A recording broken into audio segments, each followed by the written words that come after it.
Liverpool hit another speed bump in the road to their 20th league title yesterday as they lost 3-2 to Fulham in a shock display. In today's video, we have some huge news as captain Van Dijk has sent a clear message to Liverpool fans. We will look into this today whilst also going over all the latest Liverpool news from the last 24 hours. In addition, we will also talk over our 5 biggest takeaways from yesterday's disappointing result.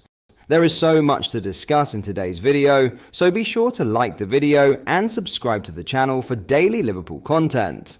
But first, Arne Slot admitted he was not used to seeing the volume of mistakes made by his Premier League leaders as a 3-2 defeat at Fulham saw their 26-match unbeaten league run ended.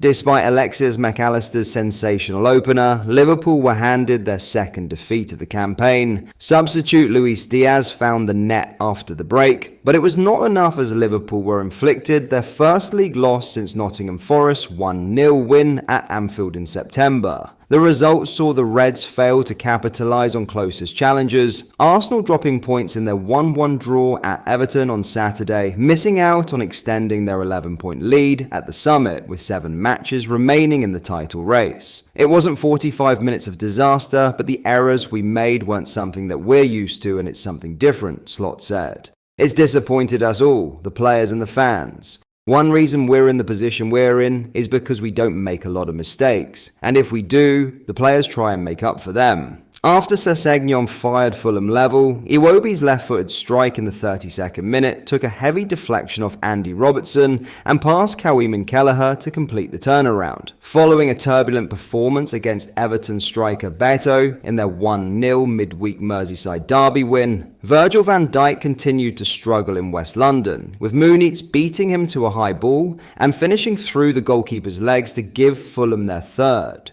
For the second goal, instead of the ball going behind, it went into their goal. If you make mistakes, Fulham have the quality to punish, Slot added.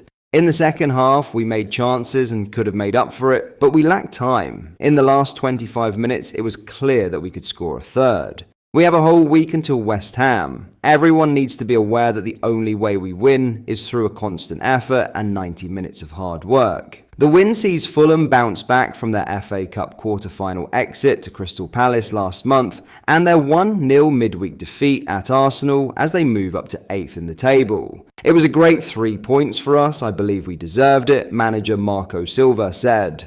Our first half was at a good level, and after a good goal from Mac Allister, we had to be strong, be clever, make some tactical fouls, and the reaction was great. It was a game where we knew we had to be at a high tempo. Now, Virgil van Dijk has responded to Liverpool fans following his underwhelming display and a controversial moment in the Reds' chaotic 3-2 defeat to Fulham at Craven Cottage. The match, just Liverpool's second league loss of the season, was filled with drama, including a contentious early incident where Kawhi Kelleher brought down Andreas Pereira in the box but escaped punishment. Van Dijk's own moment of controversy came later, with former PGMOL chief Keith Hackett claiming he should have been punished for an illegal elbow on Sander Berge, an incident missed by the officials. After the game, Van Dijk took to Instagram to thank supporters, writing, "A lot of work still to do, as we all saw. Thanks to all of you travelling. On to Sunday." The post came amid mounting criticism, especially following a recent error in the Merseyside derby that nearly gifted Everton a goal.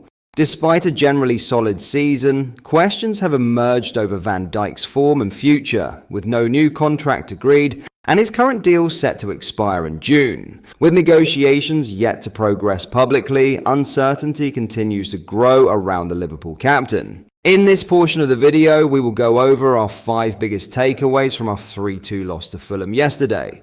Any claims Liverpool were cruising to the title in a weak Premier League were undermined as they fell to a 3-2 defeat to a Fulham side among those still battling. Number 1. Firstly, there's no need for panic. There is absolutely no getting away from the fact that this was a disappointing afternoon for Liverpool. But the criticism should not be over the top given the position this team finds itself in at the end of a remarkable season. Remember, this was Liverpool's first defeat in 26 Premier League games and their first away from home in the league this campaign. As such, they still sit 11 points clear at the summit and well on track to win the title, making this bad day at the office far easier to brush off.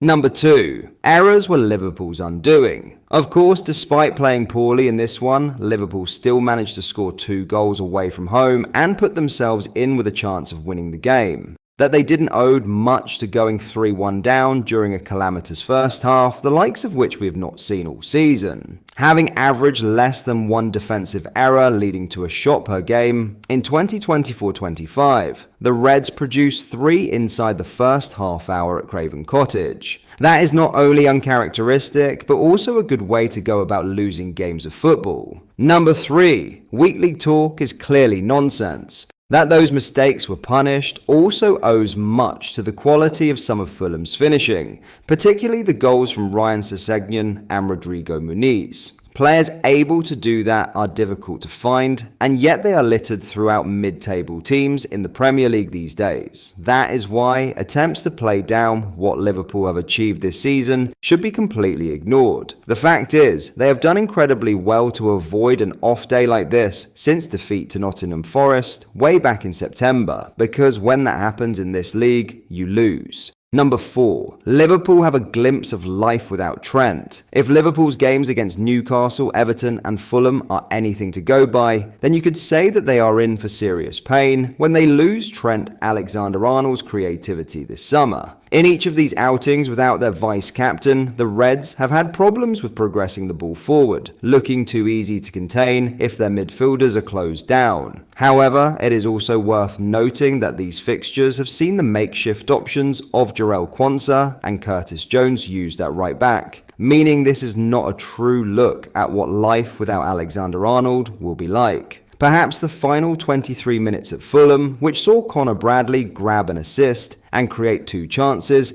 are a more accurate reflection of what is to come. Number 5. A kinder schedule will aid us. For some reason, fatigue seems to be the go-to excuse for Liverpool fans whenever they witness a poor performance, regardless of what has happened on the pitch. But the good news for those who believe that it can only ever be tiredness that undoes the Reds is that things are about to get a lot easier. After months and months of playing games in midweek, and then at the weekend, Arne Slot's side are now down to a 1-game-a-week schedule. That should make things far more straightforward in terms of preparation for each opponent and ensuring the legs remain fresh. But what do you think? Did we miss anything? Let me know down in the comments. But that is all for today's video. Thank you for watching. I hope you enjoyed. If you did, please drop a like on the video and subscribe to the channel for daily Liverpool content. We post all the latest Liverpool news every day, so join our fast growing community so you never miss out. Thank you. I'll see you in the next video.